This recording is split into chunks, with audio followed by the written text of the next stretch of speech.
ये कहानी उन लोगों के लिए जो इस आपदा को कमाई का अवसर बनाकर बैठे हैं, और उन लोगों के लिए भी जो अपना सब कुछ न्यौछावर कर कर लोगों की मदद कर रहे हैं।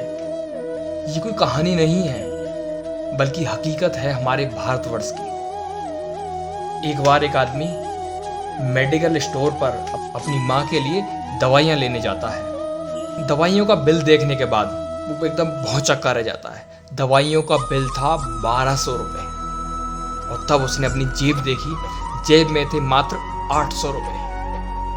वो भौंचक्का इसलिए था कि वही दवाइयाँ कुछ समय पहले 700 रुपये की थी और आज 1200 रुपये की। वो एकदम परेशान हो गया क्योंकि उसके पास पैसे नहीं थे इतने कि उन दवाइयों को खरीद सके।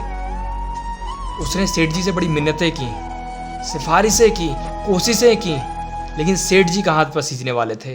वो तो पत्थर दिल आदमी थे। उन्हें सिर्फ अपने पैसे से मतलब था। उन्हें मतलब था तो सिर्फ बिल में लिखे हुए अमाउंट से। कहते हैं ना कि जब किसी गरीब को सताया जाता है तो देवदूत आते हैं। उसी आदमी के पीछे एक वृद्ध आदमी खड़े हुए थे। उस वृद्ध का दिल पसीजा और उन्होंने आकर बकाया पैसे दिए उस आदमी को और उसको दवाई दिलवाई। आखिरकार उसकी माँ उन दवाइयों को पाकर स्वस्थ हो गई। कहते हैं ना, ऊपर वाले की लाठी में आवाज नहीं होती। कुछ समय बाद सेठ जी के बेटे को एक खतरनाक बीमारी ने घेर लिया। बीमारी इतनी बढ़ चुकी थी कि अब बहुत देर हो चुकी थी। बेटे को बचाने के लिए सेठ जी का घर बार, कपड़े गहने, यहाँ तक कि वो दुकान भी बिक गई जिस दुकान पर उन्हें घमंड था। लेकिन सबके बावजूद भी सेठ जी अपने बेटे को नहीं बचा पाए। आखिरकार सेठ जी के बेटे ने इस दुनिया को अलविदा कह दिया। बेटे के गम के कारण सेठ जी को भी काफी बीमारियों ने घेर लिया। उन्हें हाइपरटेंशन, बीपी, काफी बीमारियां उन्हें लगने लगी। एक तो पैसे की तंगी, दूसरा दवाइयों के इतने लंबे लंबे बिल। जब भी वो इन दवाइयों का बिल देखते तो बड़े परेशान होते, क्योंकि उन्हें पता था कि इनका परचेज रेट क्या है और सेल रेट क्या है। जब भी वो इन बिलों को देखते वो तड़प उठते।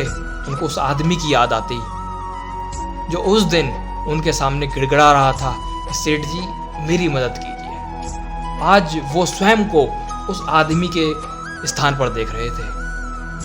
सेठ जी बड़े शर्मिंदा थे कि काश मैंने उस दिन उस व्यक्ति की मदद की होती। उस टाइम मैं पैसे के पीछे ना भाग रहा होता तो आज कोई मेरे लिए मदद के लिए खड़ा होता। दोस्तों, ये बात सच है कि हम सब पैसे कमाने में इतने लोटपोट हो गए हैं कि हमें कुछ दिखाई नहीं दे रहा। हमें ना अच्छा दिखाई दे रहा, ना बुरा दिखाई दे रहा। लेकिन इन सब के बावजूद भी हम में से कुछ लोग ऐसे हैं जो इस आपदा में देवदूत बनकर लोगों की हेल्प कर रहे हैं, लोगों की मदद कर रहे हैं। जैसे सोनू सूद जी, श्रीनिवास जी, और कुछ लोग ऐसे भी हैं जो इस आपदा को अवसर बनाकर सिर्फ अपनी तिजोरियां भर रहे हैं। उन्हें कोई मतलब नहीं है कि कौन मर रहा है, कौन जी रहा है। उन्हें सिर्फ मतलब है तो पैसे से। मैं आपसे पूछता हूं, क्या ऐसी दौलत फायदा करेगी? बड़े बुजुर्ग कहते हैं ना कि ईमानदारी से कमाया हुआ पैसा घर में सुख, समृद्धि, संपदा लाता है। बेईमानी से और दूसरों को सताकर कमाया हुआ पैसा घर में हमेशा दुख, दरिद्रता और बीमारियां लाता है। अंत में मैं आपसे यही कहूंगा कि पैसा कमाइए, पैसा बहुत जरूरी है, लेकिन अपना जमीर बेचकर नहीं। और लोगों की मदद करें और दुआ कमाते चलें, क्योंकि दुआओं की कोई कीमत नहीं होती, अनमोल है। मेरी आपसे गुजारिश है, एक सैल्यूट उन लोगों के लिए जो इस आपदा में सब कुछ छोड़कर, अपने घर परिवार को सब कुछ छोड़कर लोगों की मदद के लिए लगे हुए हैं। थैंक यू, धन्यवाद। जल्दी मिलते हैं एक नई इंस्पायरिंग स्टोरी लेकर। तब तक के लिए अपना और अपने घर वालों का ध्यान रखें, घर पर रहें, सुरक्षित रहें।